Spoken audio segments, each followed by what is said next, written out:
Primer movimiento. El mundo desde la universidad.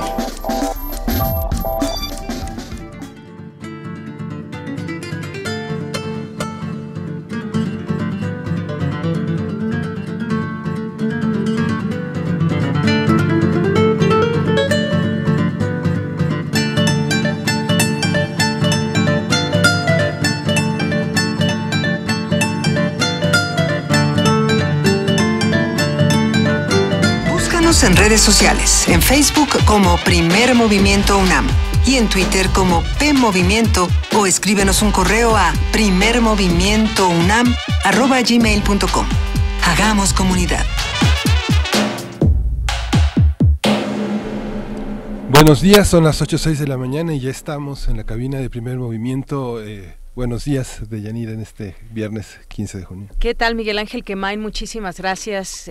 Gracias por invitarme a esta conducción. Por supuesto, mandarle saludo también a las titulares de este espacio, a Juana Inés de Esa y a Luisa Iglesias. Muchas gracias y aquí estaremos de aquí a las 10 de la mañana. Sí, Juana Inés dice que yo soy el que está cultivando un pequeño corral de 13 arañitas que nos han picado a todos, menos a mí, porque las tengo amaestradas al tacto de los dedos. Justo de eso platicábamos. Pues tuvimos una mañana muy interesante, la exposición Björk 360 grados, que Luisa Iglesias esperaba con gran ansiedad. Le permitió hacer esta entrevista con la titular con la coordinadora de las exposiciones del Centro Nacional de las Artes, y bueno, comentábamos las principales noticias de esta mañana, entre las que estuvo la inundación del día de ayer en la calzada Ignacio Zaragoza, que tuvo como consecuencia la inundación en esta avenida y detener la línea A. Nosotros, como bien sabes, Yanira, como tú también lo haces, no paramos de señalar las condiciones en las que están muchos grupos de damnificados, entre ellos los damnificados de Tlalpan, que desde ayer a las 5:30 de la tarde pedían inútilmente apoyo para que los apoyaran con recursos para paliar un poco esta situación de tanta urgencia que generó la lluvia. Y bueno, estamos con ellos, extendemos esta petición a través de este medio a las autoridades de protección civil para que ayuden en las inundaciones, en los campamentos. Ellos están en plena calle, ¿no? Uh-huh. Es algo muy, muy, muy dramático. Piden apoyo con piolas, cuerdas, impermeables, botas de hule y bueno, la donación del trabajo voluntario que ayude a instalar sus cosas.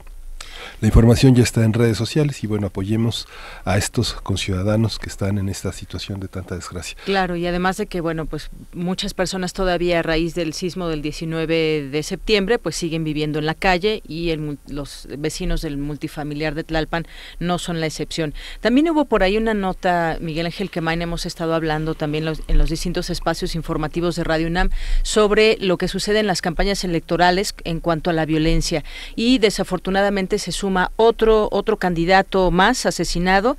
En esta ocasión fue a la alcaldía de Michoacán, Alejandro Chávez Zavala, candidato por Michoacán al Frente a la alcaldía de Taretán, que fue asesinado a balazos ayer. El día de ayer sucedió esto en un recorrido de campaña. Se suma otra persona más, otro asesinado más. Sí, y que Taretán ya había sido advertido, los candidatos, los participantes ya habían sido advertidos a las autoridades municipales y estatales de que era una zona de peligro. Ellos decidieron continuar con su campaña y de todas maneras fueron abatidos. Es una desgracia para nuestra vida democrática. Así es, Miguel Ángel. Sí, saludamos también a nuestro auditorio de TV UNAM, que está en el canal 20.1, en la televisión abierta en el 120 y 120 en la televisión de paga. Le recordamos nuestro teléfono, estamos en el 5536-4339, en @PMovimiento, en PMovimiento TV UNAM, en Facebook, Primer Movimiento, y tenemos boletos también para repartir hoy. Muy temprano y ya algunos regalos para el auditorio de Primer Movimiento. Tenemos 5 pases dobles para el próximo lunes 18 de junio para ver la obra Este Cuerpo Mío en el Teatro El Galeón, lunes y martes a las 8 de la noche se presenta, y permanencia va a estar del 28 de mayo al 26 de junio, y ojalá que alguien que esté interesado en acudir al Teatro El Galeón y ver Este Cuerpo Mío puede llamarnos al teléfono 5536-4339. Nos vamos a la nota nacional. Primer movimiento.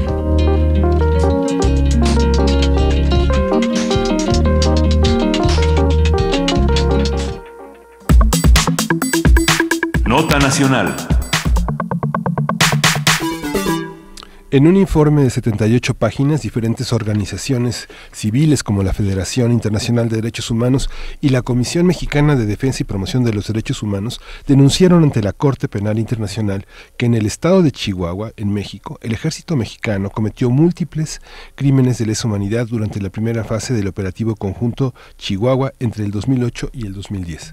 Según las organizaciones, los militares cometieron de forma sistemática crímenes graves, en particular torturas, privaciones graves de la libertad física, desapariciones forzadas, asesinatos, violación y violencia sexual. Y agregan, podrían constituir crímenes de lesa humanidad, competencia de la Corte por su carácter sistemático y por realizarse a través de patrones regulares de actuación, lo que constata su carácter organizado. Para elaborar la denuncia se analizaron 35 casos, los cuales incluyen a 121 víctimas directas de crímenes cometidos en esos años. Esta es la tercera ocasión que organizaciones han escrito a la Corte Penal Internacional argumentando crímenes de lesa humanidad. Vamos a hacer un análisis de este informe, lo que documenta la reacción que ha generado en México y ante la Corte, y está con nosotros Lucía Chávez, coordinadora del área de investigación de la Comisión Mexicana de la Defensa y Promoción de los Derechos Humanos. Buenos días, Lucía, gracias por estar con nosotros. Al contrario, muchas gracias. Buenos días. Ya tenemos este informe en línea, es un informe prolijo. ¿Podrías contarnos un poco en qué consiste, cuáles son las consecuencias para el gobierno federal, para el gobierno de Corral y qué actitud, qué posición tomar frente a este informe? Bueno, explicar primero que además para el auditorio, que además de las jurisdicciones nacionales, es decir, de las fiscalías y el Poder Judicial Nacional, existen organismos internacionales encargados de poder aplicar justicia cuando el Estado no es capaz de investigar o no quiere investigar. Este es el caso de la Corte Penal Internacional. Para México, la competencia de la Corte Penal Internacional entró en el año de 2006, es decir, la Corte Penal puede conocer de casos a partir de este año 2006. Y como bien explicas en la introducción que hiciste, nosotros estamos refiriéndonos a años entre 2008 y 2010, cuando el operativo conjunto Chihuahua estuvo en manos de militares, ¿no?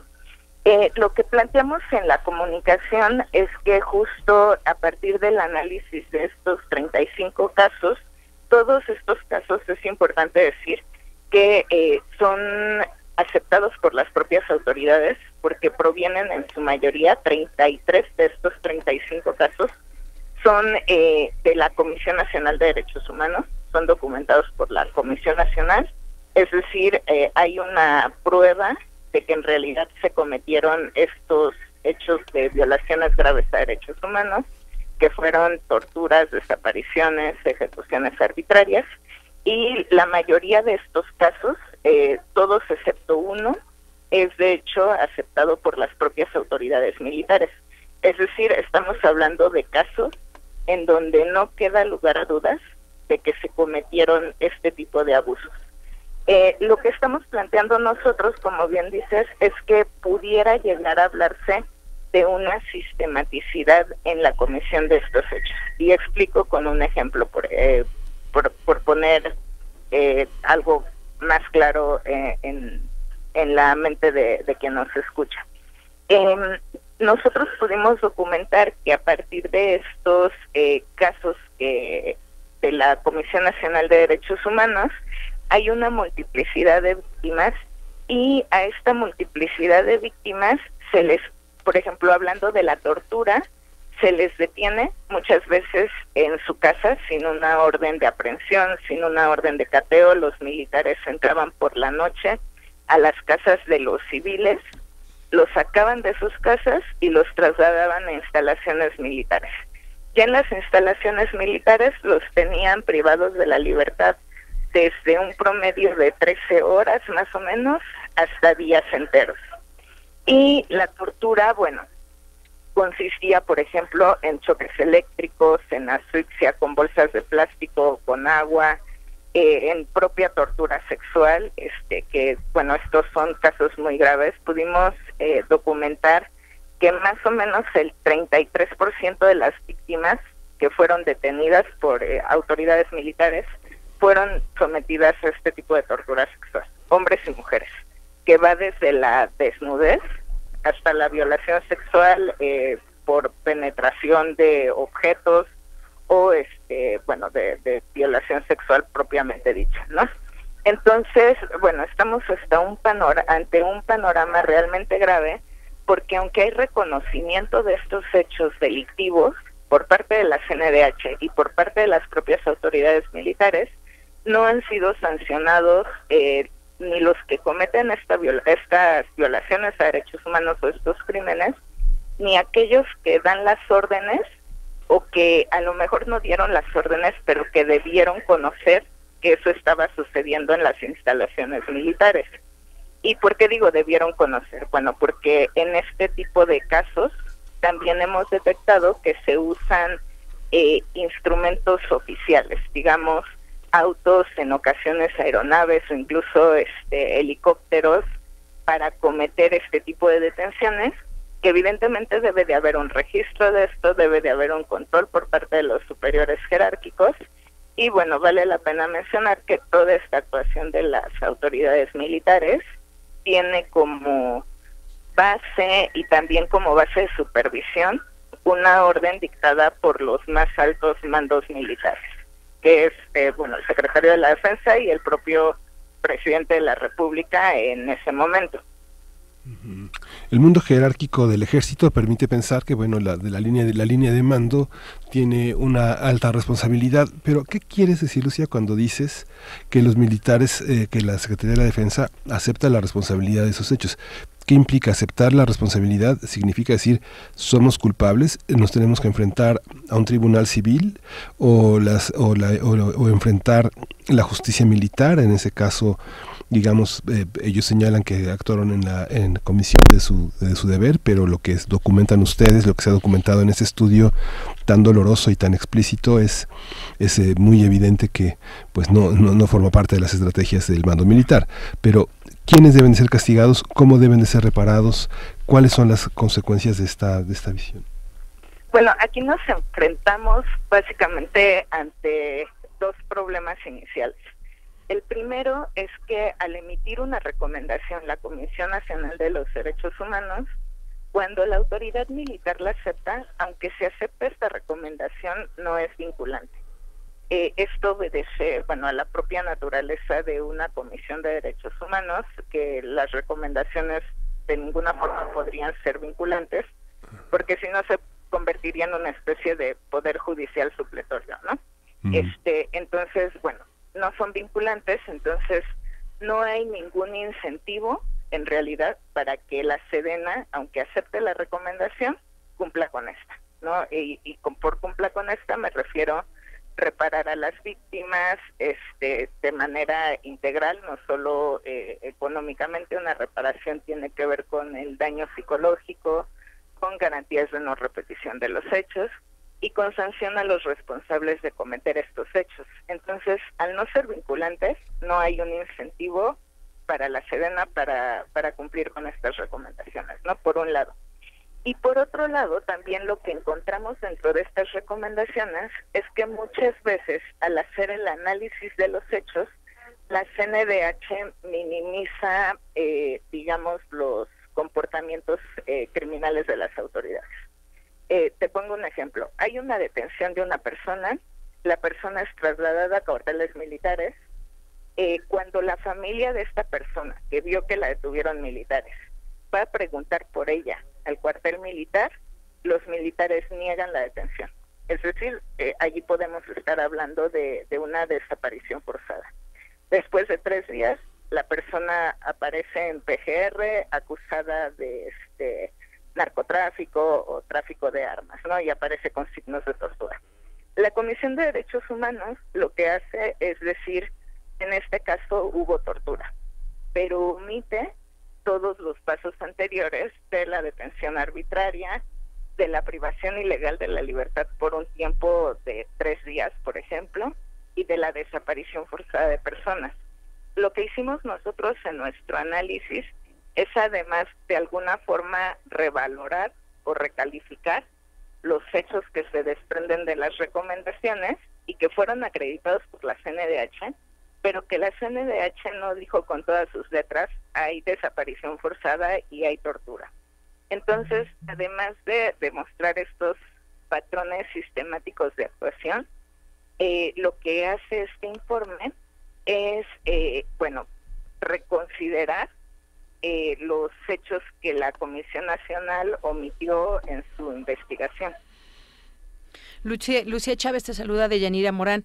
Yo quisiera también comentar contigo, hay que recordar el contexto de este operativo que fue el desmantelar cárteles que operaban en esta zona allá en Chihuahua, y en este sentido, en este intento por desmantelar esos cárteles, se cometen estas violaciones graves a los derechos humanos. Está documentado, están ahí las recomendaciones, ya comentábamos, y esto pues también le implica un alto costo al ejército mexicano. Nos volvemos a plantear otra vez cuál es ese papel que debe llevar a cabo el ejército en este tipo de tareas. Hemos visto incluso en algún momento y de manera velada, quizás en algún discurso, esa intención de decir, bueno, a nosotros no nos corresponde esta estrategia, y sin embargo continúa. Parece ser que hay este ambiente, digamos, en algunas zonas del país que implica que está rebasada la autoridad estatal y municipal, por supuesto, y entonces tiene que llegar el ejército en un intento de poner orden, pero pues lo que menos quisiéramos es que se sigan repitiendo ese tipo de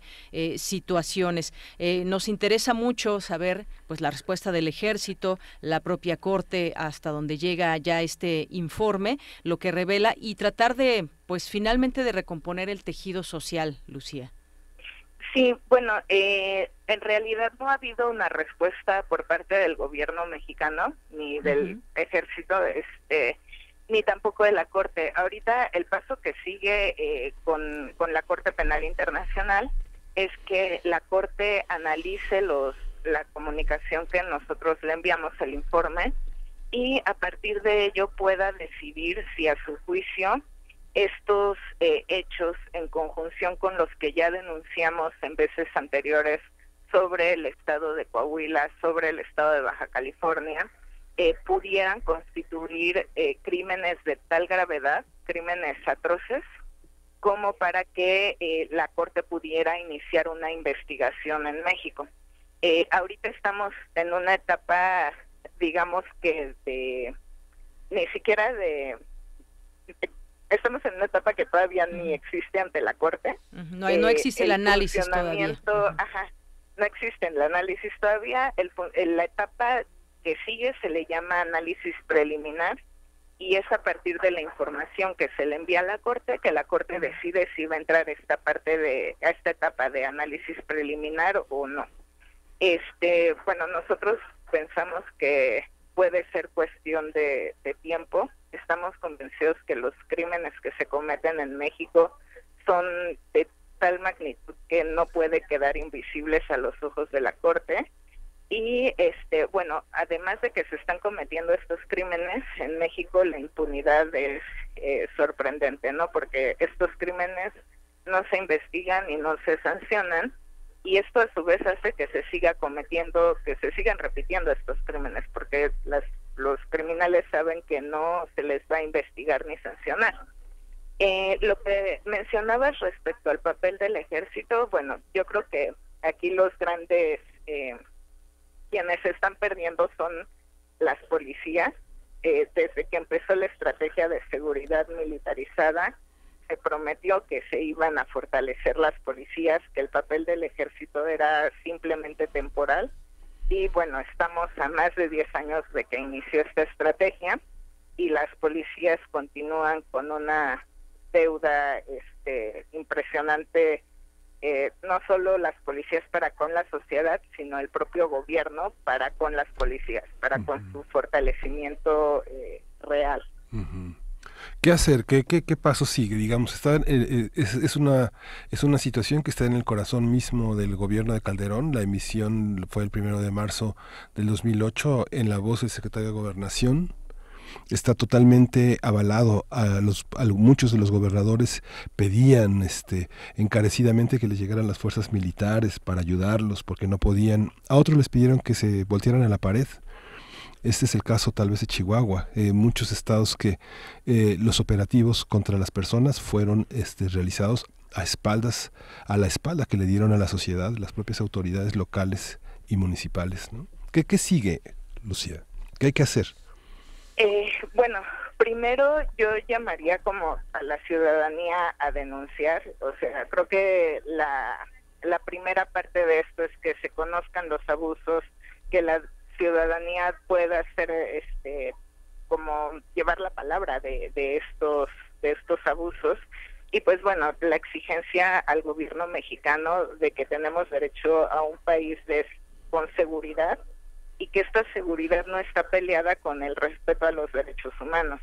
Hemos visto que la estrategia de seguridad militarizada no ha funcionado. El combate frontal en contra de las drogas, en contra del narcotráfico, no ha funcionado porque el tráfico de drogas sigue existiendo, la venta de drogas sigue existiendo, no ha disminuido, la violencia se ha incrementado, entonces sí podemos hablar de una estrategia que ha sido totalmente fallida.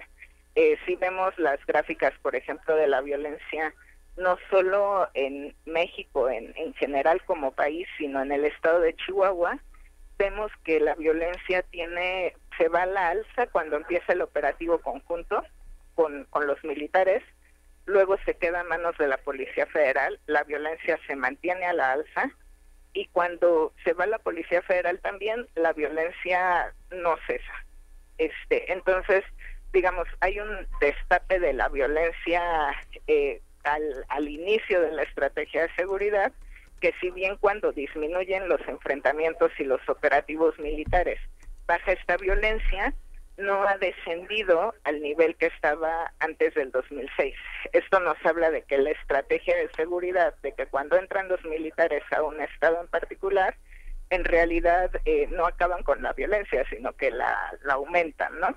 Entonces tenemos que repensar la estrategia, y hay varias iniciativas que plantean, por ejemplo, la legalización de las drogas, no solo de la marihuana, sino de otro tipo de drogas. Y bueno, creo que la clave del éxito también es fortalecer a la Policía Civil y fortalecer el sistema de justicia, porque de nada te sirve tampoco que tengas una policía súper fortalecida si tienes una fiscalía que no funciona. Entonces necesitamos también una fiscalía independiente que se haga cargo de las investigaciones, y jueces que cuando les llegan las investigaciones sepan cómo procesar a los responsables de cometer este tipo de crímenes. Lucía, y sí es evidente que ha sido fallida la estrategia de los últimos años, decía Miguel Ángel, ¿qué sigue?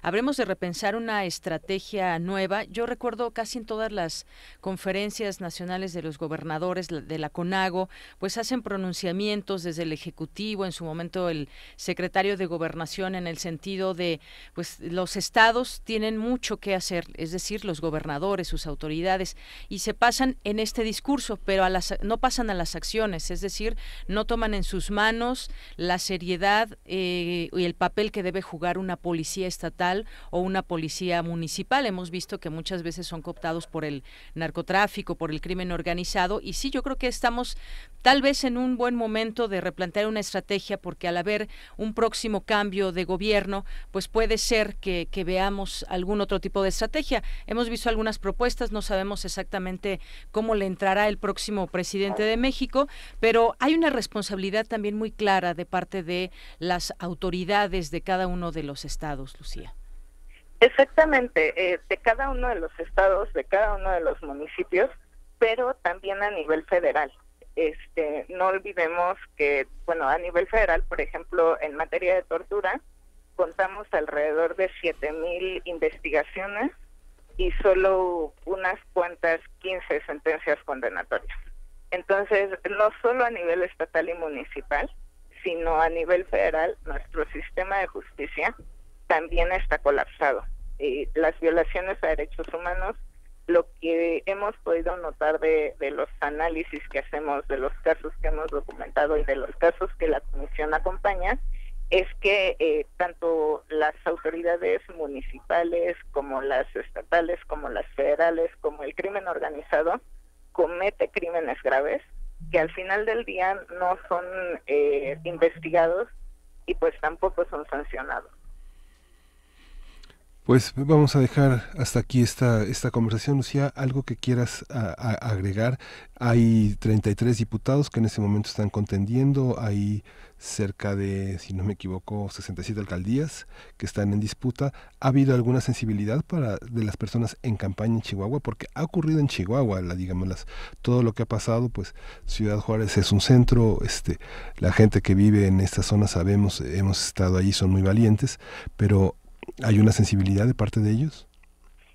Sí, bueno, nosotros elaboramos esta comunicación junto con organizaciones también de Chihuahua, con la propia Federación Internacional de Derechos Humanos, y bueno, creo que es unánime el sentir de la impunidad que se vive no solo en Chihuahua. Chihuahua es un ejemplo de lo que está pasando en el país, es un grave ejemplo de los crímenes que sucedieron, que siguen sucediendo y que están en la impunidad, ¿no? Pero en realidad, bueno, tenemos estados como Tamaulipas, Veracruz, Nuevo León, en donde, sobre todo los estados del norte del país, en donde estos crímenes son cosa de todos los días, y bueno, es cosa de todos los días también que no se les investiga y que no se les sanciona a quienes cometen estos crímenes. Y pues bueno, la llamada a los candidatos y candidatas a que se tomen en serio el tema de la seguridad, creo que no es un tema menor. Creo que sí ha estado en todos los discursos de todos los que contienden por diputaciones, por alcaldías, por la propia presidencia de la República, pero bueno, con el deseo que ojalá que quien llegue en realidad se lo tome en serio el replanteamiento del cambio de estrategia. Pues muchísimas gracias, Lucía. Nos quedamos con toda esta idea y estamos con ustedes. Vamos a usted. Vamos a escuchar música, vamos a escuchar The New Order, Bizarre Triangle of Love, de Daniel, con una dedicación especial. Primer movimiento.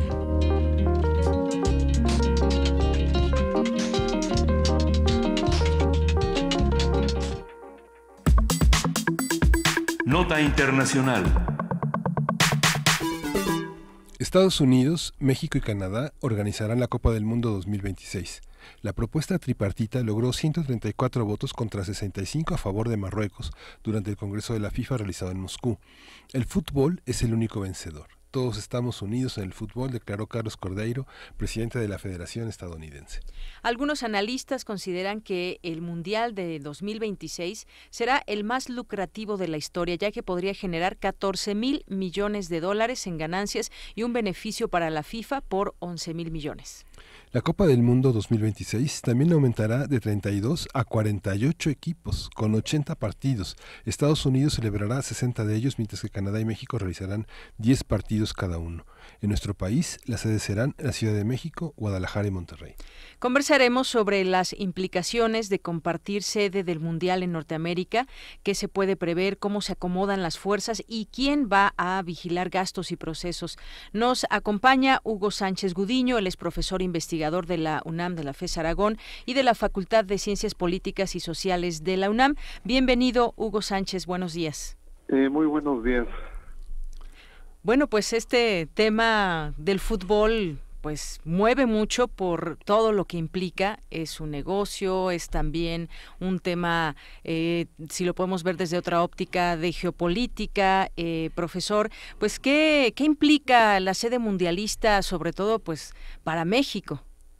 Bueno, sin duda alguna, el fútbol en la actualidad es una religión en manos de grandes multinacionales que nos permite una vivencia casi religiosa, dicen algunos especialistas en temas de emocionales, y los jugadores se han convertido en los grandes sacerdotes. El estadio es la gran catedral y los aficionados pues millones de feligreses que se reúnen precisamente en esta fiesta pagana. Sin duda alguna el anuncio del día de ayer de que México formará parte del Mundial del 2026, pues con dos grandes potencias económicas como son Estados Unidos y Canadá, pues por un lado es una noticia pues que llena de alegría a millones de fanáticos en México, pero también en el ámbito económico pues significa una respuesta, digamos, de confianza, ¿no?, al país. En el ámbito deportivo pues ya hay una gran cantidad de reacciones en contra y críticas al respecto, y si nos metemos a analizar un poquito más cómo queda la composición de este futuro mundial dentro de 8 años, pues veremos que la parte mayoritariamente en términos de organización, de operación, de acción se la lleva Estados Unidos, que prácticamente va a tenerse el mayor número de juegos y de actividades, y Canadá y México se repartirían un pedacito muy menor de esta actividad deportiva. Y bueno, si ya nos metemos a analizar la parte financiera, la parte publicitaria y todo este gran negocio, pues sin duda alguna los ganadores vendrían siendo de nueva cuenta pues los Estados Unidos y Canadá en cierta medida, que son países cuya tradición en este deporte pues es casi mínima, como ayer lo indicaba el gran Diego Armando Maradona. Uh-huh. Inmerecido, decía Maradona, que era México haber sido elegido como sede. Desde el punto de vista futbolístico, ¿es inmerecido comercialmente la proporción que le tocará a México en medio de esas disputas ahora con Donald Trump, y a que calificó Donald Trump a Trudeau de el puñalero por la espalda? ¿Cómo verlo en ese contexto del tratado, de los intercambios comerciales? ¿Qué significa para la comunidad de latinos en México, en Estados Unidos, que por fin tendrán también muchos de estos correligionarios del fútbol una fiesta en Estados Unidos, tal vez ya con Trump fuera, ¿no? Sí, sin duda alguna, la negociación de este mundial es interesante de observar, porque los dos grandes negociadores de este mundial pues son precisamente Donald Trump, su representante, que es el propietario de este equipo Patriotas de Nueva Inglaterra, que es amigo personal del presidente norteamericano, y él fue el gran negociador de parte de Estados Unidos, lo que quiere decir que bueno, pues presidente norteamericano pues tiene un gran olfato para los grandes negocios, y allí priorizó eso más que todo lo que ha venido diciendo de nuestro país, de nuestros ciudadanos y de los inmigrantes. Y por el otro lado, el segundo negociador, que sería el mexicano, pues es el propietario de la gran televisora Televisa, el señor Azcárraga, y pues ambos son los artífices de este gran acuerdo, y que podríamos decir que prioriza lo económico sobre la parte política, y también pues es un acuerdo que retrata fielmente la estrategia pues que Donald Trump ha mantenido no solo con nuestro país sino a nivel mundial, que es una estrategia de un pragmatismo muy empresarial, que finalmente él, si uno revisa algunos de sus libros, pues observa que es parte de su diario, ¿no? De su filosofía de actuar. Es, por un lado insulta o agrede a los países, a sus ciudadanos, y por otro lado negocia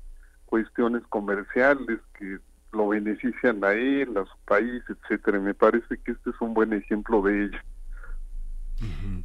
Esta visión, ¿crees que sea vital para la reelección de Trump en Estados Unidos? ¿Es una deuda con la comunidad latina? Porque finalmente este gran empresario de patriotas tiene una gran penetración comercial y económica en la comunidad latina en los Estados Unidos.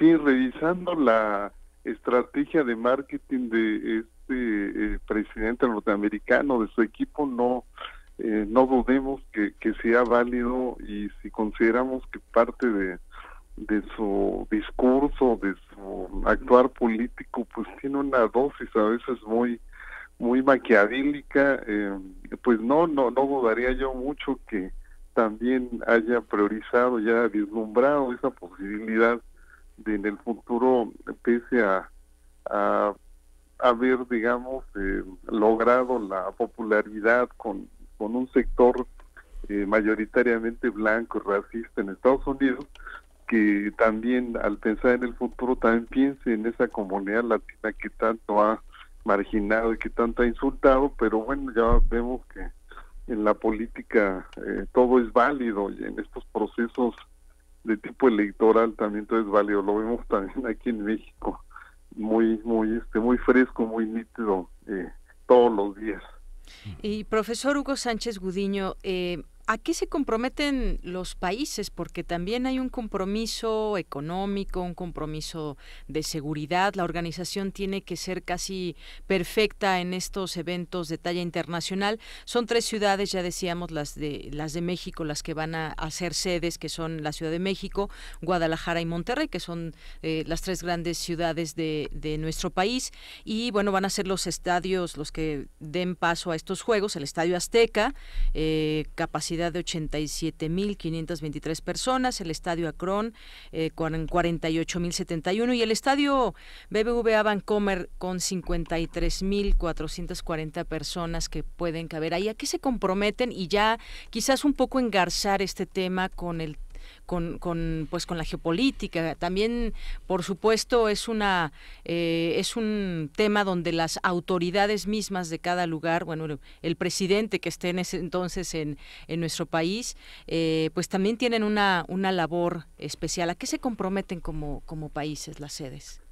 Pues me parece que aquí esta anuncio y esta aprobación y esta negociación de estos 3 países, de esta alianza de los 3 países, por un lado conlleva una serie efectivamente de compromisos, algunos que ya por la experiencia que tiene sobre todo México en el ámbito de los 2 mundiales anteriores, que sería la infraestructura, contar con la infraestructura adecuada, los estadios, el transporte, la seguridad, la conectividad, que es ahorita lo que observamos en Rusia, que prácticamente en Rusia todo este tipo de infraestructura es nueva, ¿no? Esa fue la condición prioritaria que le plantearon a Vladimir Putin cuando aprueban que Rusia sea sede de este mundial.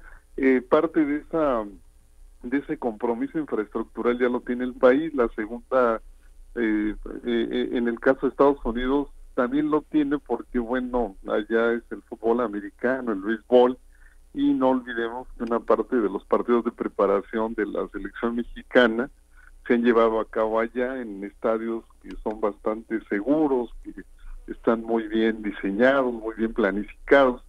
Y en el caso de Canadá, pues aunque tampoco es el deporte más popular, pues son países que tienen una infraestructura garantizada, la seguridad también, la conectividad, una serie de factores, sobre todo que tienen que ver con los espacios en los que se practica este deporte. La segunda, digamos, aspecto de estos compromisos, probablemente que es la parte oculta, es que el año próximo hay cambios o hay reelección en la presidencia de la FIFA. Y si nos detenemos a ver esta cuestión de la geopolítica, como usted indicaba, pues el presidente de la FIFA, Infantino, pues plantea y anuncia él que Gianni Infantino que se quiere reelegir.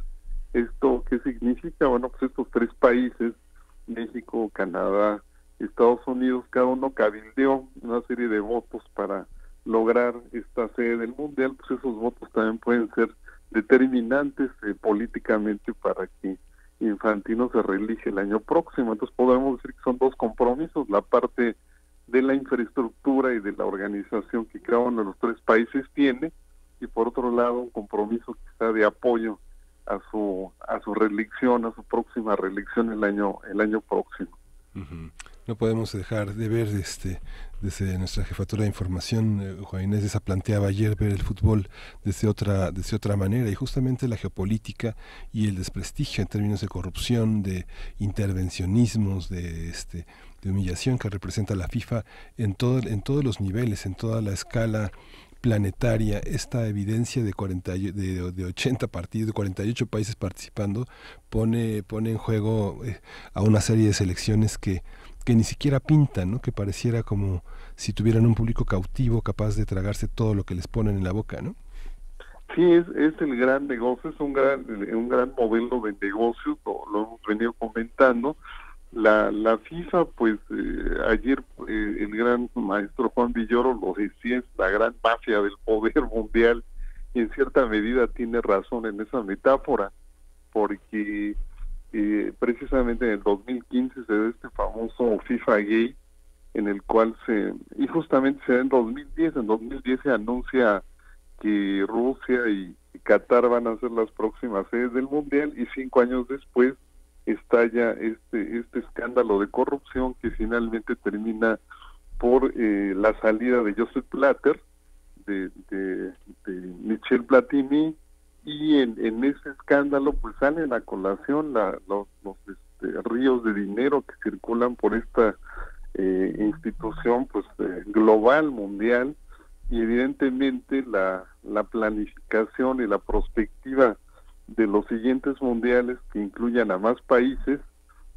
obviamente el modelo de negocio se incrementa, ¿no? Es un modelo pensado efectivamente en ese sentido, y aunque el actual titular de la FIFA lo dice con cierto orgullo, él dice que cuando llegó a la FIFA estaba muerto y casi la revivió, y él incluso enarbola 3 banderas que sí es importante destacar. Una de ellas es la transparencia, la rendición de cuentas y las nuevas reglas de gobernanza de la FIFA, es decir, son 3 ejes que tienen más de político y económico que de deportivo de esta gran organización multinacional. Y no perdamos de vista también la derrama económica que habrá, por ejemplo, en el caso de México, que es el país, por supuesto, que más me interesa lo que va a suceder en 2026. La derrama económica, va a estar aquí gente de muchos países, y esto también es una oportunidad también para que México se venda en el exterior, no solamente como destino turístico, destino en este caso de un tema deportivo, sino que también pues le da mucho peso a México en ese sentido, profesor. Sí, es una vitrina turística, es una vitrina cultural, es una vitrina económica, es quizás en el ámbito de la vitrina mediática que le da una plataforma pues podríamos decir que hasta publicitaria a la imagen del país, ¿no? A lo que es el país. Hoy lo vemos en este mundial como en los anteriores, hay una cobertura a nivel global, ¿no? En todos los países, en todos los idiomas, se transmite diariamente hábitos, vida cotidiana, cultura, aspectos relevantes del país sede, y obviamente esto implica una gran atracción turística, una gran cantidad de ingresos, una gran cantidad de negocios que se multiplican. Evidentemente sí es, en ese sentido, creo que los 3 países, México, pese a que se lleven a cabo, esté planeado pocos juegos, pocos partidos, sí va a tener una posibilidad, una oportunidad de tener un éxito económico en ese momento. Sí, pues se cuenta, ¿verdad?, con la organización y la planificación adecuada.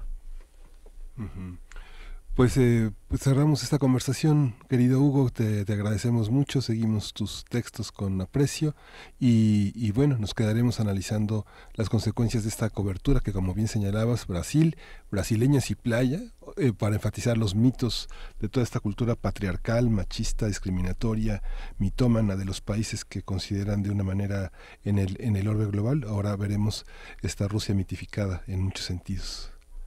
Sí, sin duda, pues les agradezco mucho, y aquí aplica muy bien lo que decía Desmond Morris, que definía el fútbol como esa sublimación milenaria de la lucha del hombre por la sobrevivencia, es decir, así esa metáfora de la lucha del hombre por la competencia, el triunfo, el éxito, el fracaso. Me parece que esta justa deportiva nos muestra eso, y pues muestra el potencial de cada país, y esperemos que nuestro país también muestre su potencial el próximo domingo. El Día del Padre, Hugo. Pues muchas gracias, Hugo. Nos vemos pronto. Un saludo, Hasta un luego. abrazo. Un saludo. Vamos.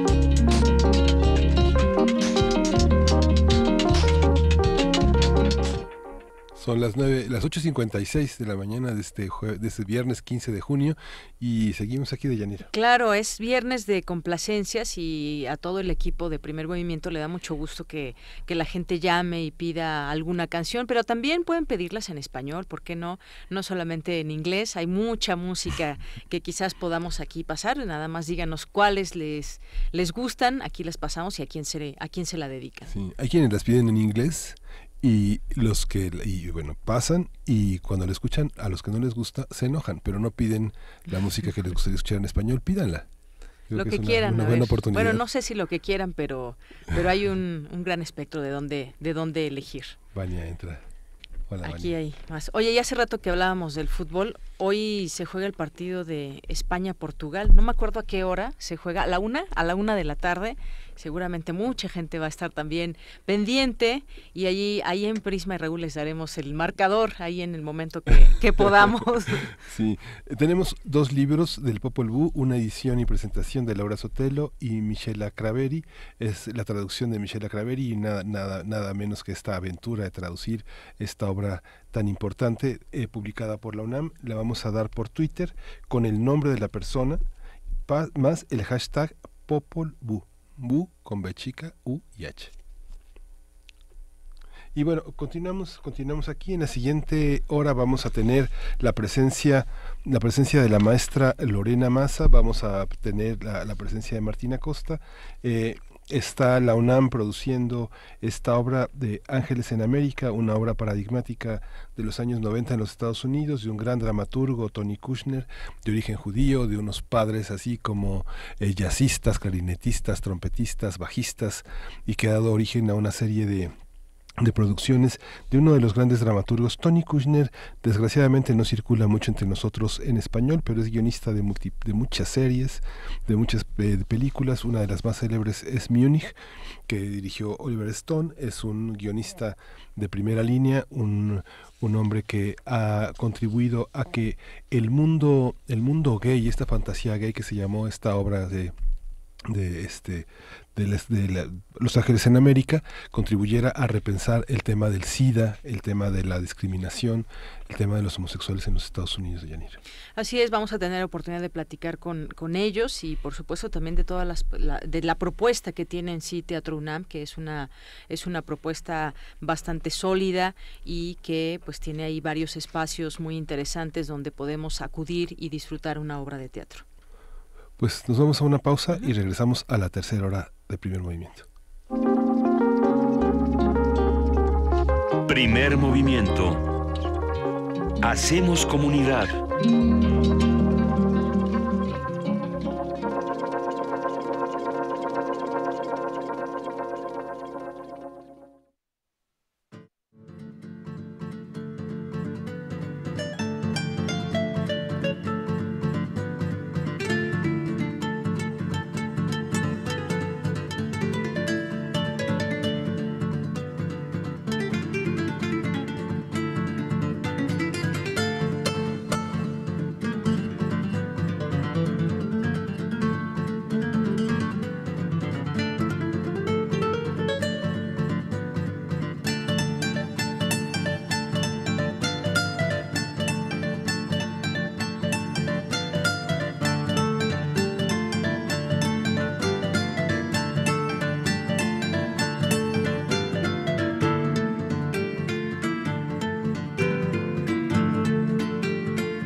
Primer Movimiento. Podcast y transmisión en directo en www.radio.unam.mx.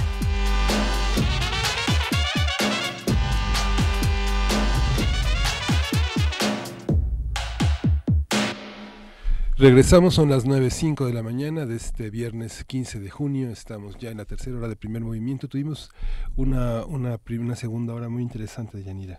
Sí, muy interesante, sobre todo por este tema que pues es inevitable hablar todos los días. También comentábamos de este candidato que murió allá en Michoacán, también en el marco de este proceso electoral 2018, pero sobre todo también un ambiente que permea y que tiene que ver con la violencia, y en ese sentido platicábamos de este informe Chihuahua, donde la Corte Penal Internacional tendrá oportunidad de pues de leer todo este expediente y pues hacer sus señalamientos puntuales sobre un ambiente que tenemos desde hace ya muchos años y que pues quisiéramos que termine, pero quisiéramos que termine bien, este tema de la violencia, y que pues haya cada vez menos muertos, porque es una situación que creo que se ha desbordado, y se ha hablado de estrategias y se ha hablado de castigar a quienes infringen la ley con temas como tortura, por ejemplo, pero no hemos terminado, una asignatura pendiente. Sí, y conversamos con Hugo Sánchez Gudiño. Él es un analista, un profesor, un investigador de la UNAM en la FES Aragón, en la Facultad de Ciencias Políticas y Sociales de la UNAM, y hablamos de las implicaciones geopolíticas del Mundial 2026, lo que ha implicado esta negociación totalmente favorable a los Estados Unidos y esta administración que termina de Donald Trump. Los invitamos también a que consulten nuestra Gaceta. En la Gaceta el número está dedicado al fútbol bajo la lupa científica, el mundo tras un balón, y una serie de expertos analizan el balompié desde distintos enfoques. Vale la pena echarle un ojo a nuestra Gaceta, que justamente la extendemos hasta este fin de semana. Así es. Y además que pues bueno, vamos a ver también a México por ahí ya muy pronto en estos partidos. Sí, el domingo. Bueno, nos vamos a la poesía necesaria.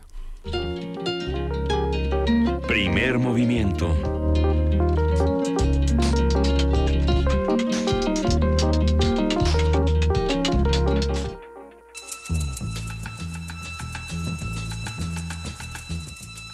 Es hora de poesía necesaria.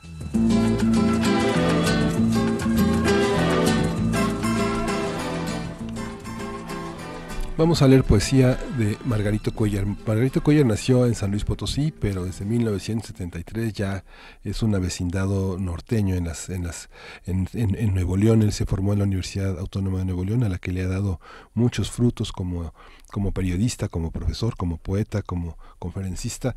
Y voy a leer un poema de Margarito Cuéllar, y lo vamos a acompañar con una canción de Patti Smith, que es una compositora estadounidense que está muy presente en su poesía, en sus visiones que tiene del mundo. Patti Smith. Vamos a escuchar Banga, justamente este álbum de 2012 que le dio una enorme presencia y que atravesó nuestro país. Arresto domiciliario. Respirar el rescoldo de la noche atropellada por el tren de las horas. Las señales de la ciudad se apagan. La mañana se desata el cabello, abraza la orfandad y se alza para tocarte, como se toca el aire y se recicla el agua del dolor en los labios. Quiero ser optimista. La risa discute con la cartera vencida y vuelve con el rictus de la alegría contraído. Canto. Ráfaga de suplicio en el desierto. Silbo. Piar de pájaros en la niebla. Huele a fruta de mercado.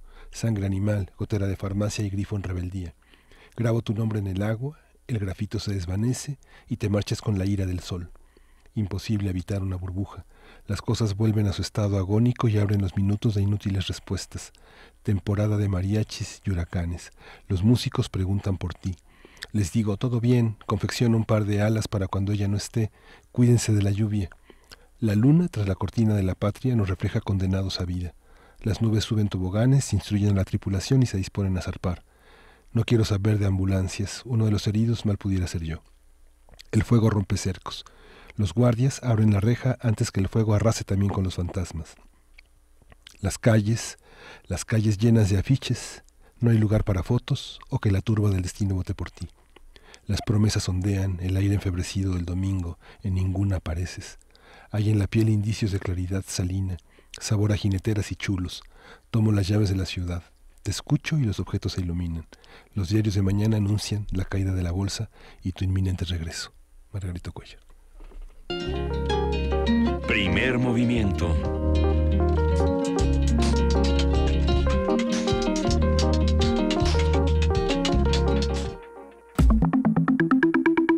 La mesa del día. La UNAM ha contado con actividades teatrales desde su fundación, pero fue a principios de los años 30 del siglo pasado cuando el dramaturgo Rodolfo Usigle promovió la enseñanza del teatro desde la Facultad de Filosofía y Letras. A ese esfuerzo se sumó el maestro Fernando Wagner. Este proyecto logró la formación de dramaturgos como Emilio Carballido, Luisa Josefina Hernández y Jorge Ibargüengoitia. La iniciativa se consolidó en la UNAM y su influencia fue decisiva en la transformación del teatro en México a través de la docencia y la puesta en escena de obras en las escuelas, así como el desarrollo del teatro profesional.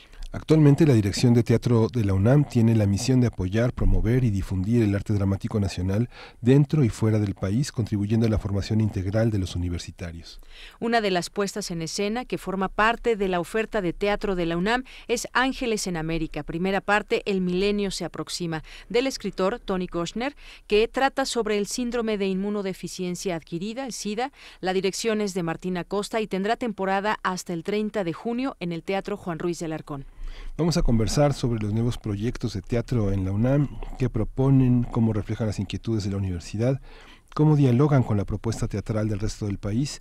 Y está con nosotros la maestra Lorena Maza, ella es directora del Teatro de la UNAM. Bienvenida. Bienvenida. Hola, buenos días, gracias. Y está con nosotros Martín Acosta. Él es, hablamos con él en Guanajuato el año pasado, durante el Cervantino. Él dirige, es egresado de la Escuela Nacional de Arte Teatral del Instituto Nacional de Bellas Artes.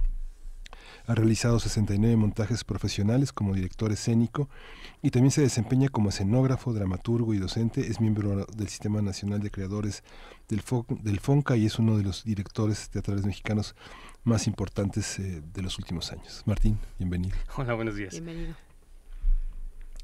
Tenemos una obra que es resultado de esta propuesta, de este trabajo administrativo, de promoción, de creación de nuevas producciones. Empezamos por la obra, una obra polémica, compleja, muy rica, muy importante para la escena de los años 90 en los Estados Unidos y en el mundo, porque es una obra no solo artística importante, sino que además pone a discusión uno de los temas que todavía siguen siendo objeto de discriminación, de prejuicios y de muchísima discriminación entre nosotros. Así es, y que parecería que ya no es relevante en la medida que el problema del SIDA está rebasado en el aspecto médico, es decir, ya no es una enfermedad mortal, pero lo es crónica, lo cual sigue siendo un gran problema. Pero creo que hay 6 años de la historia de la humanidad que no hemos revisado, incluso no se le ha hecho el juicio correcto o debido. Del 1980 a 1986, Ronald Reagan no pronunció la palabra SIDA y esto implicó no apoyo a la investigación y como resultado millones de muertos que yo creo que no están contabilizados dentro de la responsabilidad de quienes deberían estarlo. ¿Cómo llega esta obra, digamos? Es una obra que lo piensas, Martín, desde un punto de vista histórico, social, y que necesita una casa para poder, un techo para poder vivir, y el techo lo ha dado el Teatro de la UNAM. Pues sí, es un proyecto que trajo Martín a Teatro UNAM y inmediatamente me interesó.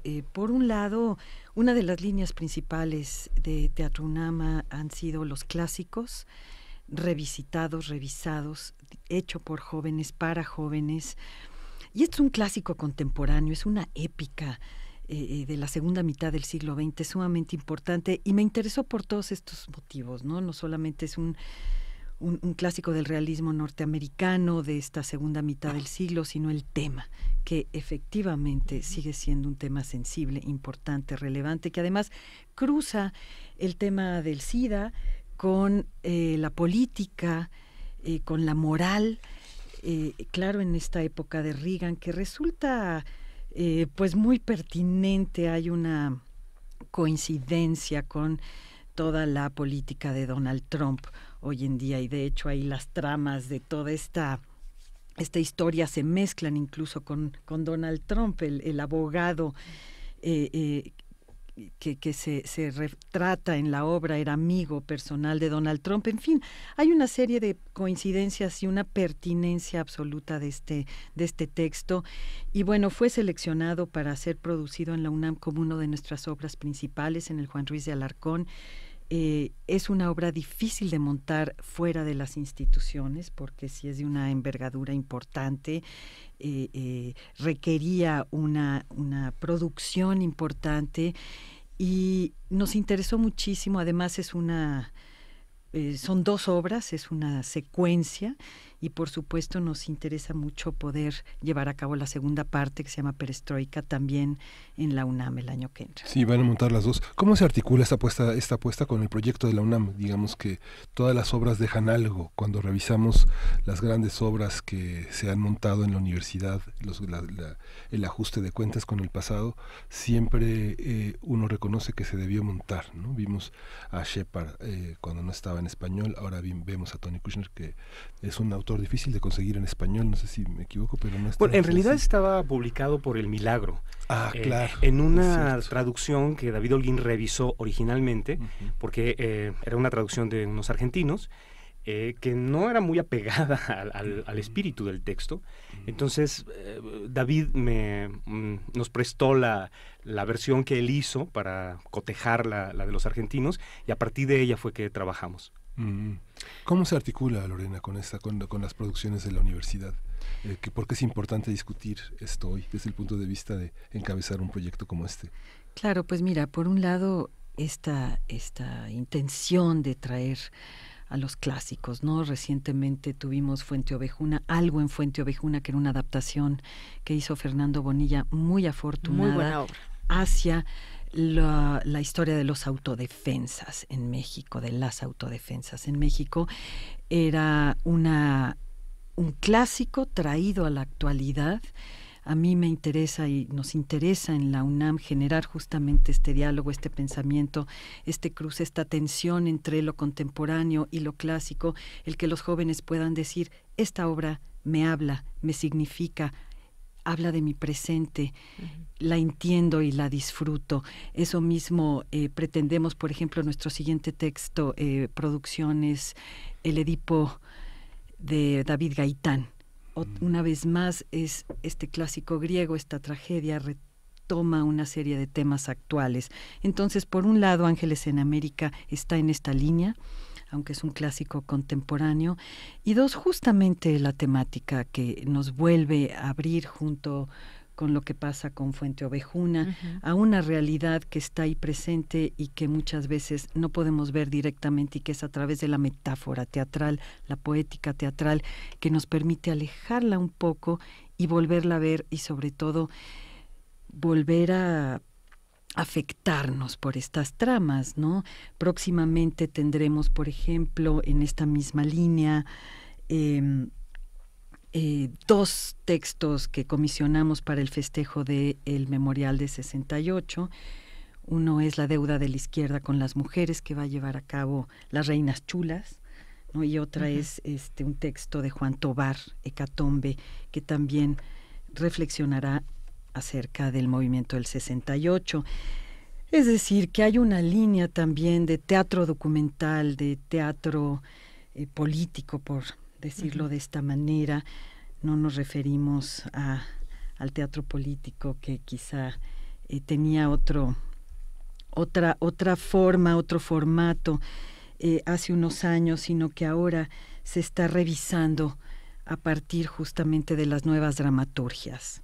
Bien, maestra Lorena Maza, Martín Acosta, pues sin duda los proyectos de Teatro UNAM nos vienen muy bien a todo el público, a la comunidad universitaria, refleja inquietudes también de la propia universidad y de esa necesidad de traer temas a la reflexión. El caso de Fuente Ovejuna, que ya mencionaba la maestra, ha habido otras tantas, y en este caso, retomando el tema que traen en esta obra, Ángeles en América, del SIDA. Yo recuerdo, pues ya lo mencionabas, Martín, en la década de los 80, pues surgió ese boom de esa información, de esa nueva enfermedad que no sabíamos qué significaba exactamente, cómo se contagiaba, de dónde vino, y de ahí hasta la fecha yo creo que ha pasado mucho, han pasado avances médicos, ha pasado también la manera en cómo vemos a esta enfermedad y cómo la reconocemos y cómo entendemos también. Si vemos vemos cifras, vemos que muchas mujeres que son amas de casa son las que se contagian, y bueno, una serie de cosas que enmarcan justamente a esta enfermedad. Me parece que traer a la reflexión ese tipo de temas, pues es parte también muy importante de este tipo de obras y de Teatro UNAM. Y bueno, pues finalmente yo creo que esa propuesta ahí está. A mí me gustaría también que nos platicaran justamente cómo se llega con estas necesidades, cómo el teatro en México pues es muy amplio, muy variado, tenemos mucha propuesta, pero cómo es que se va engarzando también el Teatro UNAM con su contexto, con el contexto que rodea el teatro en México. Sí, bueno, yo creo que la UNAM tiene una vieja tradición, de teatro nuevo, lo cual parece una paradoja, pero creo que en principio la UNAM siempre se ha preocupado por estar al día, tanto en forma como en contenido. Y, o sea, creo que desde la época del teatro universitario, del que ya hablaba Miguel Ángel al principio, siento que la UNAM ha tenido esta responsabilidad. En el caso de Ángeles en América, que es una obra que tiene una imagen muy múltiple, porque ha sido montada en Broadway de manera comercial, acaba de ganar un Tony Andrew Garner por actuar en esta obra, pero también tiene otro camino, ha tenido otro camino, que es el de las grandes compañías culturales, sobre todo en Europa.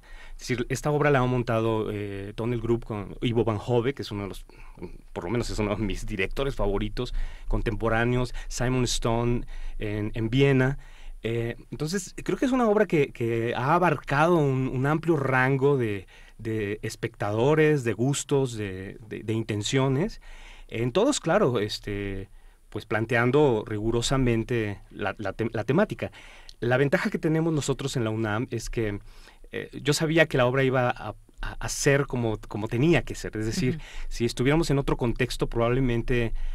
no sé si censurar, pero sí hay muchos criterios que como director sabes que vas a tener que estar batallando para o sea, me imagino a un productor comercial diciéndome, ¿por qué no pones aquí un arbolito para que se vea que es Central Park? ¿No? Sí. O sea, siempre hay como una presión para que sea lo más ilustrativo y finalmente creo que banaliza la obra. Haber llegado a Teatro UNAM y a partir del interés de Lorena era la tranquilidad de poder trabajar artísticamente con toda libertad, pues, ¿no? Con tomar las decisiones con esa tranquilidad, y eso me parece bien importante. Creo que es algo que los directores sabemos. Yo lo alabo mucho de Lorena, pero sé que es algo que viene de mucho atrás, ¿no? Es como una responsabilidad que la UNAM ha asumido para con el teatro. Yo he tenido el privilegio de ver tu teatro, Martín, y creo que eres un autor eres un director, o sea, alguien que uno escucha hablar a los actores de tu trabajo, y hay un aspecto que consiste en hacer legibles de una manera distinta a la que el propio actor se enfrenta a sus personajes, las obras, ¿no? Digamos, eres un autor que ha convertido lo clásico en contemporáneo y que ha hecho de autores contemporáneos con un aliento clásico. ¿Cómo enfrentas una obra que está tan desgastada por el paso del tiempo? Digamos, como decía Yanira, hemos evolucionado, hemos crecido y hemos aprendido a ver el tema del mundo homosexual de una manera más amplia. Hemos entendido muchas cosas en todo este mundo político discriminatorio. ¿Cómo enfrentas una obra que hay que reescribir, que hay que entender? Pienso, no sé, ahora que la segunda parte es perestroika, pienso en el 89, pienso en el mundo anglosajón, pienso en Porcupine de Julian Barnes o Los perros negros de McEwan, muchas obras que lo trataron, pero no hay en nuestra literatura un tratamiento así de este momento de caída de las instituciones, de caída de los símbolos. Cómo enfrentar una obra que está escrita para 8 personajes, que tiene un código teatral muy estricto, cómo hacerlo legible desde el punto de vista temático y actoral para México. Pues a mí siempre me ha gustado respetar al autor, ¿no? A veces creo que tengo fama de lo contrario, pero en realidad sí, tienes fama de lo contrario.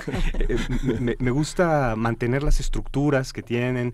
Muy pocas veces he alterado la estructura o he cortado una escena de una manera muy radical.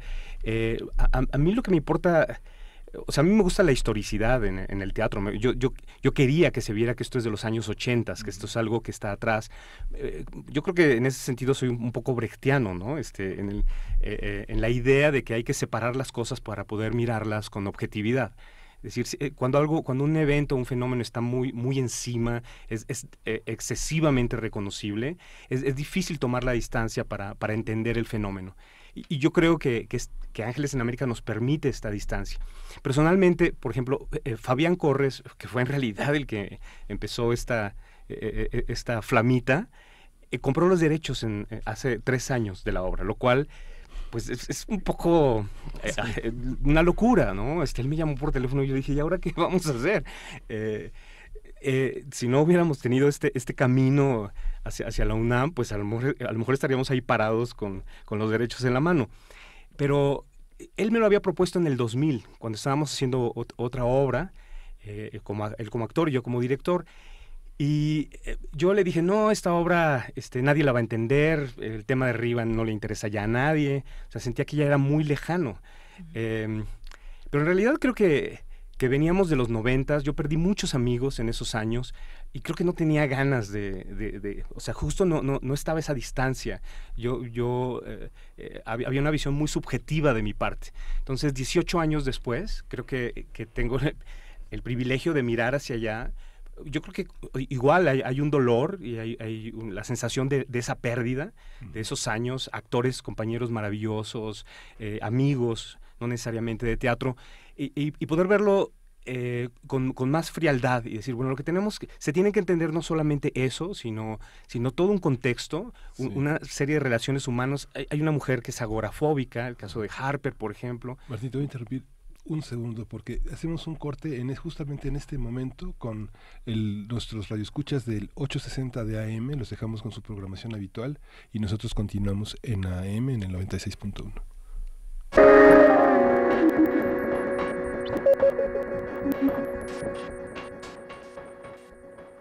Sí, estamos conversando con Martín Acosta. Ángeles en América es la obra que dirige y estamos hablando de un testimonio, las pérdidas de los amigos que por la enfermedad se perdieron en los 90 y que la distancia no nos permitía tal vez abordar de una manera distinta.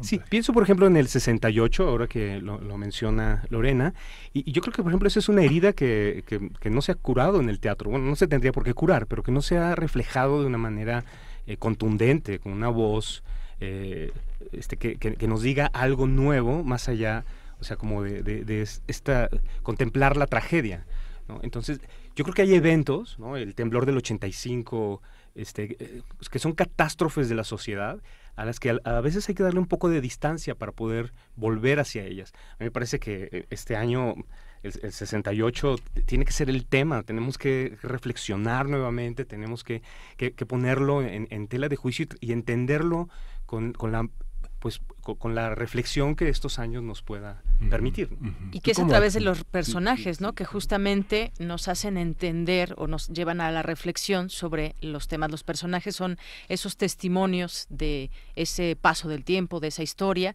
y que encarnan en este caso este tema que nos traes hoy. Sí, justamente, y eso te tocó vivirlo a ti como gran artista, Lorena, ¿no? Te tocaron los finales de los 80 en un momento muy climático, con una enorme valentía, formando parte de grupos muy importantes. ¿Cómo ves la obra a esa distancia? ¿Es ochentera o es los ojos de lo contemporáneo viendo los 80? Pues es inevitable lo contemporáneo, y como Martín lo ha dicho, ¿no? Es también una de las tendencias en la UNAM, ¿no? Por un lado, buscar estas nuevas formas, dar libertad de creación en este sentido.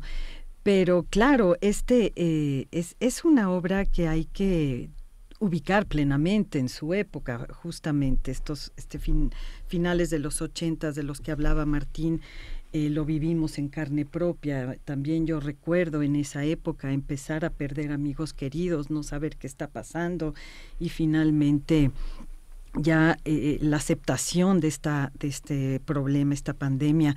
Pero bueno, finalmente con toda la libertad creativa y de cátedra que hay en la UNAM y que es parte de nuestra tradición, la verdad es que Martín conservó la esencia y la época de una manera bellísima, creó un espacio épico incluso, y y por otro lado una intimidad entrañable, ¿no? Es importante poder retomar estos temas de la historia con esta distancia y volver a ellos y volver a conectarnos con lo que nos corresponde hacer en esta época. Martín, tú eres un director que, bueno, está empezando a dejar de ser joven. ¿No? Ya dejó. ¿No? Yo lo veo muy joven, Miguel Ángel. Hay una parte que la relación con los actores, porque eres un director, alguien que crea el universo en unos cuerpos y en unas voces y en unas materialidades. ¿Quiénes son? ¿Cómo está estructurado el reparto? Hay dobles papeles, hay muchas cosas que son teatralmente complejas, que forman parte de tu métier, de la complejidad artística que eres, ¿no? Que representas. ¿Cómo lo transmites? De hecho, Tony Kushner plantea que personajes masculinos sean interpretados por mujeres, sobre todo ese cambio. Y hay una serie de HBO que se hizo también ya hace probablemente, no sé, a finales de los 90, yo creo. Y bueno, en el 2003. En 2003, sí. Y Meryl Streep hace al rabino y hace a la madre de Joe Pitt. Y me decían, ¿y quién es tu Meryl Streep? Y yo decía, pues ni más ni menos que Laura Almela. O sea, wow. O sea que sí. no crean que me va a ofender ni que me voy a sentir disminuido. O sea, yo creo que en México tenemos una tradición de actores importantísima a la altura de cualquiera en el mundo. Digo, va a parecer exagerado esto que estoy diciendo, pero cuando hablamos de teatro, hablamos de otro tipo de jerarquías, ¿no?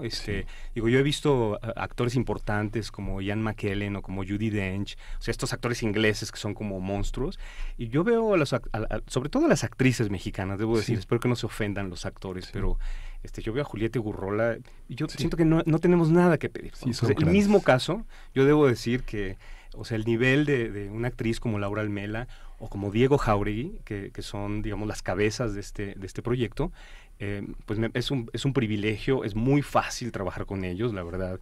Uno aprende. Yo siempre he dicho que yo más bien he estudiado con los actores, porque ellos son los que te enseñan qué es lo que hay que decir de las obras, ¿no? Uno tiene una idea, pero el primer día que la lees con los actores, la obra cambia radicalmente, ¿no?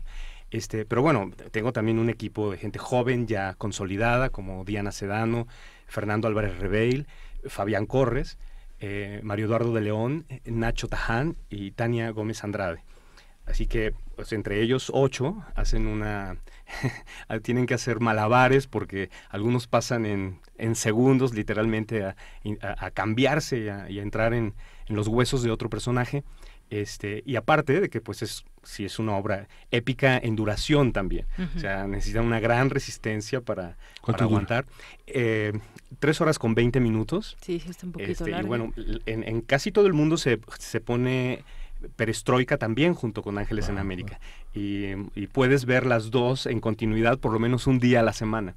Eso es lo que pasó en el National Theatre, eso es lo que pasó en Tunnel Group también. Y pues tenemos la ambición de en algún momento esto pudiera ocurrir. Claro, hay una cuestión de logística que siempre va a ser complejo, pero creo que es emocionante que el espectador pueda sentir que el teatro tiene otro tiempo, ¿no? Que esa es la materia del teatro, es el tiempo y el espacio, pero construimos una realidad alterna, literalmente. El espectador olvida que el tiempo está ocurriendo para que se cuente, para que se recorra de otra manera.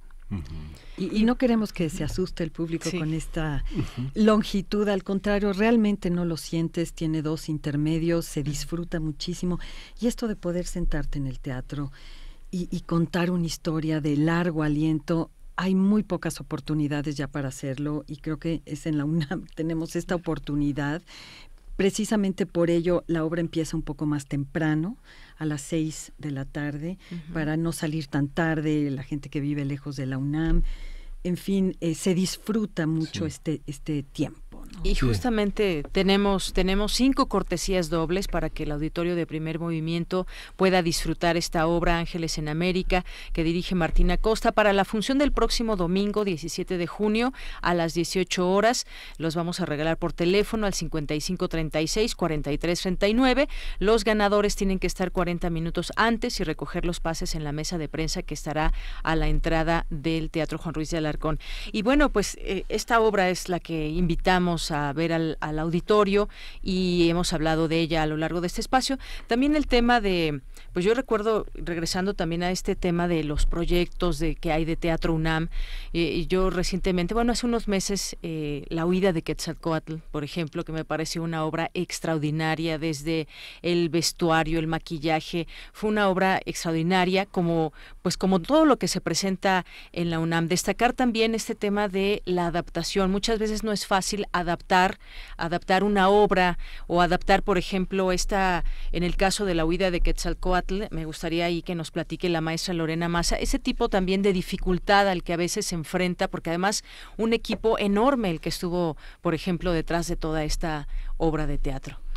Claro, son de esos proyectos también que solo se pueden hacer en la UNAM. Uh-huh. Es un texto, el único texto dramático del doctor León Portilla, y queríamos, es un proyecto que generó Mónica Raya, la maestra Mónica Raya, y es una suerte de homenaje a León Portilla, por un lado, y poder llevar a cabo este tipo de espectáculos multimedia que retoma una épica mitológica de nuestra cultura prehispánica y la lleva a un espectáculo contemporáneo espléndido, ¿no? Fue un proyecto especial justamente en este contexto, un año en que se le hace un homenaje muy merecido a León Portilla. Y bueno, los teatros de la UNAM, digamos, calientes, con mucha gente. Digo, tenemos que educarnos, nos hemos educado. Digo, yo formo parte de la educación, me he educado viendo teatro, me he educado aguantando esas obras que nos enseñan a estar sentados. Decía Montesquieu, que decía Rousseau, que vamos a la escuela a aprender a estar sentados, estarnos quietos. Y el parte del teatro nos enseña a ver largos debates de 2 horas, o si es necesario que duren 5 horas, lo que sea necesario, como han aprendido otras sociedades a echarse los discursos, a echarse el teatro de largo aliento. Así aprendemos a estar sentados y a escuchar. Yo creo que es un gran desafío y es pues toda la suerte, toda la mierda. Es que hay tanto ruido en la vida contemporánea que lograr llegar a estar en un asiento y disponerte, creo que es algo hermoso. O sea, yo hago teatro por eso, porque una persona se ponga en disposición de observar a otra persona cuando estamos llenos de digitalización.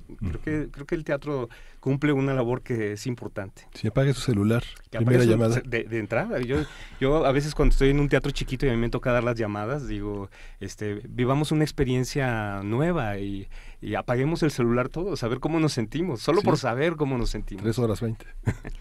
Pues muchísimas gracias, Lorena. Si me permites, me gustaría mencionar, claro, efectivamente siempre estamos ligados a la actividad académica también, y quería platicar de 3 cosas nuevas que van a suceder en Teatro UNAM. Por un lado, tenemos 2 festivales de dramaturgia, que por primera vez, y me encanta, uno es Transdrama. Justamente convocamos a todos los nuevos tipos de dramaturgias que a veces ya ni siquiera pueden ponerse en papel. Hay ahí un cruce de disciplinas importantes, y es un festival que sucederá en octubre, y traemos a gente importantísima. Vivi Telas, la creadora de Biodrama, está enfocado en el teatro documental. Fabio Rubiano, un creador colombiano espléndido. Paco Becerra, un gran dramaturgo español joven. En fin, es un proyecto que nos ilusiona muchísimo. Y por otro lado, por primera vez la Muestra Nacional de Teatro será en la Ciudad de México. La UNAM va a ser sede también, ¿no? En este sentido es que tenemos actividades de este tipo ligadas también a la academia, y talleres, conferencias, y vamos a cerrar el año con una gran producción en coproducción con la Compañía Nacional de Teatro y el Festival Cervantino y la UAM.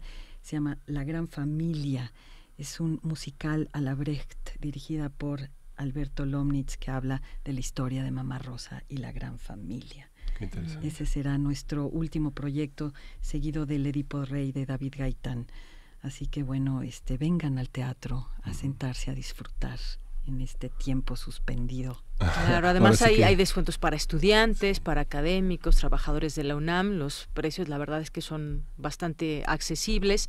Y qué buena noticia nos das de esta muestra nacional de teatro que ya estaremos platicando en otro momento también. ¿Cómo no? Y esta colaboración entre el gobierno federal y la UNAM, que desde la fundación de Conacultas a la Secretaría de Cultura ha hecho mucha falta, ¿no? Creo que no se pasaron 20 años y solo tenían un convenio con una universidad técnica, ¿no? Fíjate. Pero bueno, vale la pena acercarnos y abrazarnos en lo estético. El mundo desde la universidad es eso, ¿no? Y bueno, vamos a escuchar Viento Viricuta, Buenos días. Primer movimiento.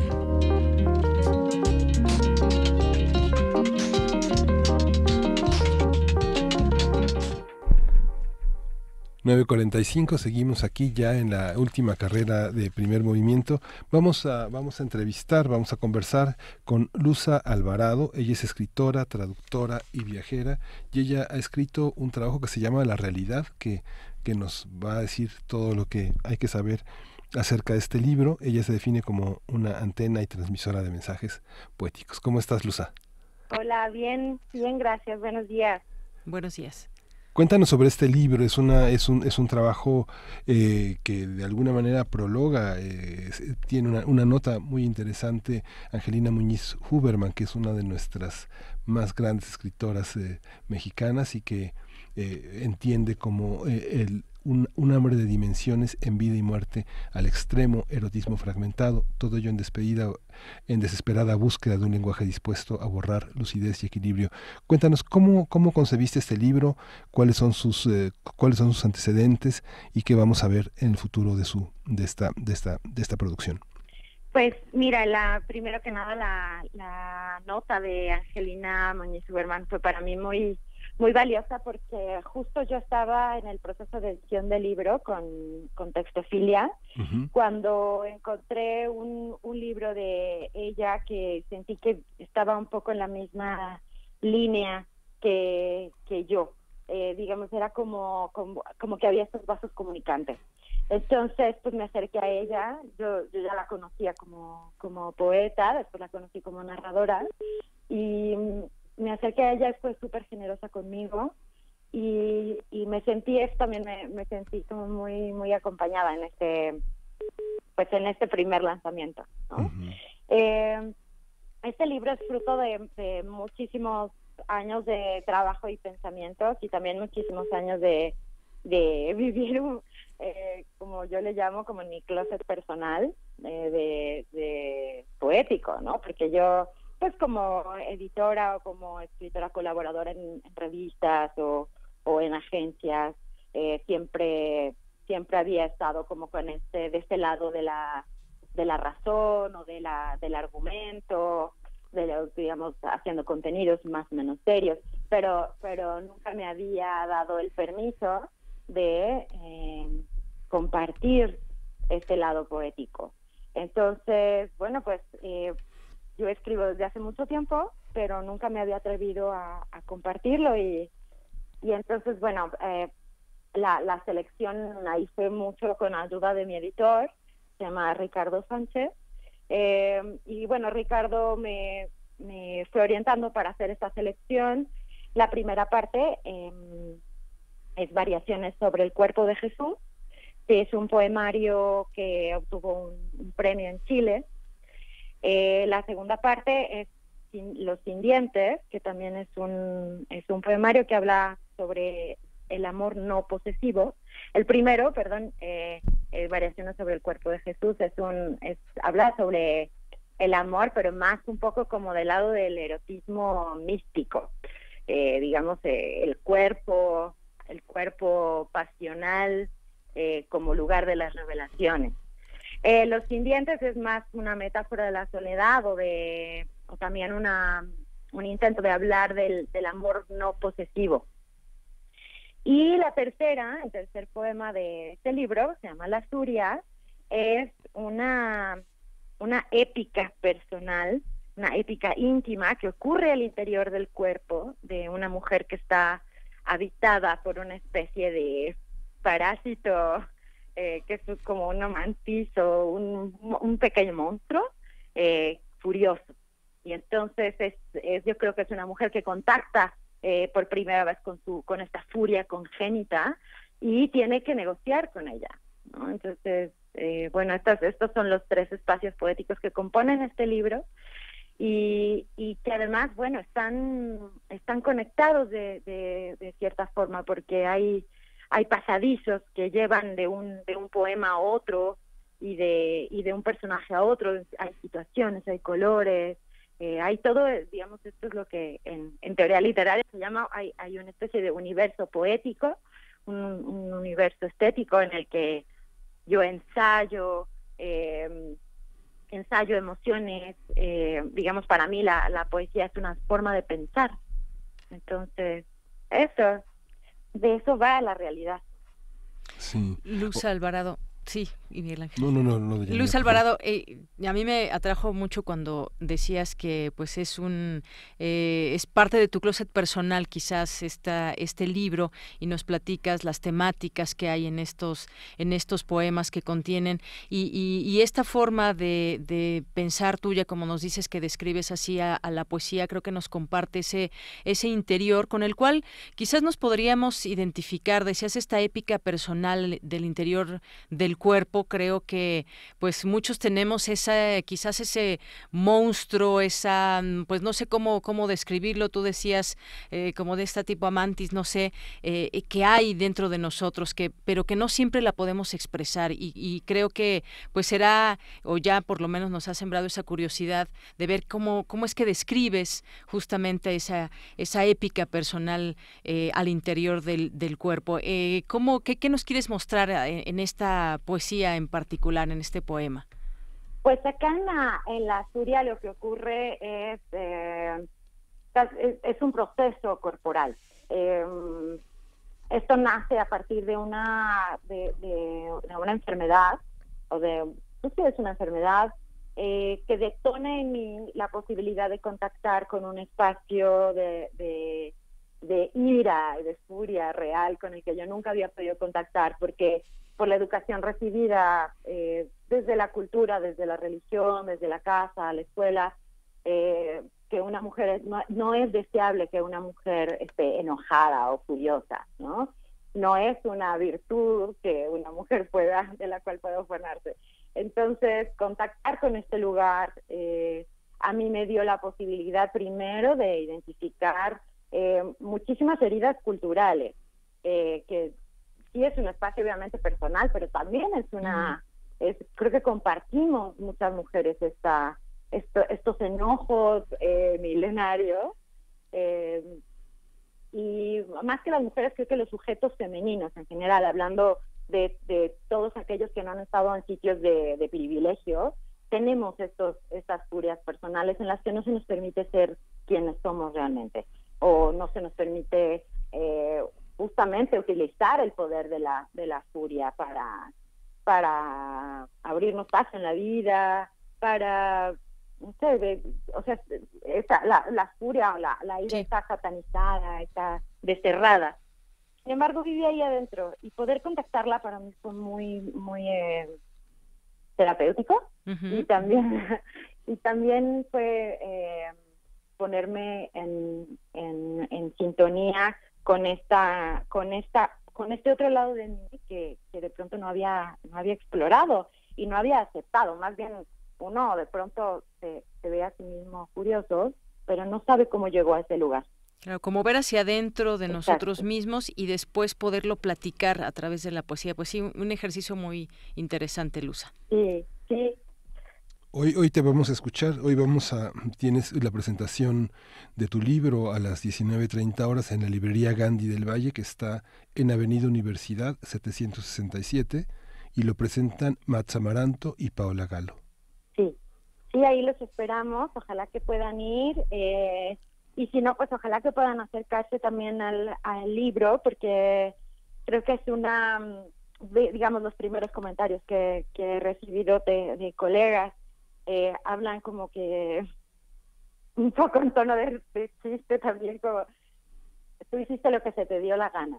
Uh-huh. Y creo que esa enormísima libertad es la enorme libertad que te da la poesía, el arte en general, hacer lo que a uno se le da la gana, claro, con ciertos parámetros, con cierto oficio, ¿no? Entonces es el oficio de hacer lo que a uno se le da la gana de manera profesional.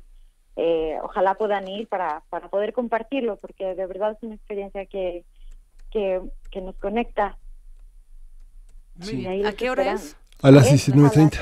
A las 19:30 horas en la librería Gandhi del Valle. No es la que está en Miguel Ángel de Quevedo. No. También me han preguntado, ¿es la de Miguel Ángel? No. Esta está más cerca de estas plazas comerciales de Avenida Universidad. De hecho, es en una placita comercial, ¿no? Ajá, exactamente, por Metro Zapata. Sí. Y hay que decir que Textofilia es un proyecto editorial muy importante, tiene un fondo verdaderamente que vale la pena conocer, original, muchas cuestiones inéditas en nuestro panorama editorial, del que forma parte de La Realidad, y bueno, está en textofilia.mx, hay que consultarlo, hay que abrevar de esos libros que están hechos con muchísimo amor y muchísima inteligencia. Sí. Muchas gracias gracias por la invitación a platicar. Gracias a ti. Gracias, Luza Buen Alvarado. viernes. Vamos a este último jalón para nuestra Gaceta está llena de cosas muy importantes. Tenemos en la Facultad de Economía varios concursos de oposición, se están abriendo muchos concursos de oposición, vale la pena que nuestros profesores de asignatura, que han tenido muchas materias a lo largo de varios años, participen en esta, de alguna manera, una renovación noble e importante de nuestra universidad. Hay muchas noticias muy interesantes a lo largo de la Gaceta, un trabajo periodístico que crece día con día y que bueno, vale la pena asomarnos a este tema. El Día del Padre está abordado desde una temática crítica, la crianza responsable aún lejos del papá actual. Tenemos muchos desafíos quienes somos padres de entender lo que pasa con nuestros hijos, con los hijos de nuestros hermanos, con los hijos de nuestros amigos, y hay que celebrarlo de una manera meditada, crítica, sin miedo a decir quiénes somos. Vamos a despedirnos de este programa. Muchas gracias, Deyanira. Ha recibido muchísimos abrazos por Twitter. Muchísimas gracias. Gracias, Miguel Ángel Quemain. Gracias a todo el equipo de Primer Movimiento. Sí. Y pues enviamos otra vez saludos a Luisa y a Juana Inés. Sí, claro que sí. Prisma RU a la 1 de la tarde, de 1 a 3. Los espero. Cumplió 2 años. Felicidades nuevamente. Y bueno, gracias. Nos vamos a despedir con Eras de esta cantautora Juana Molina.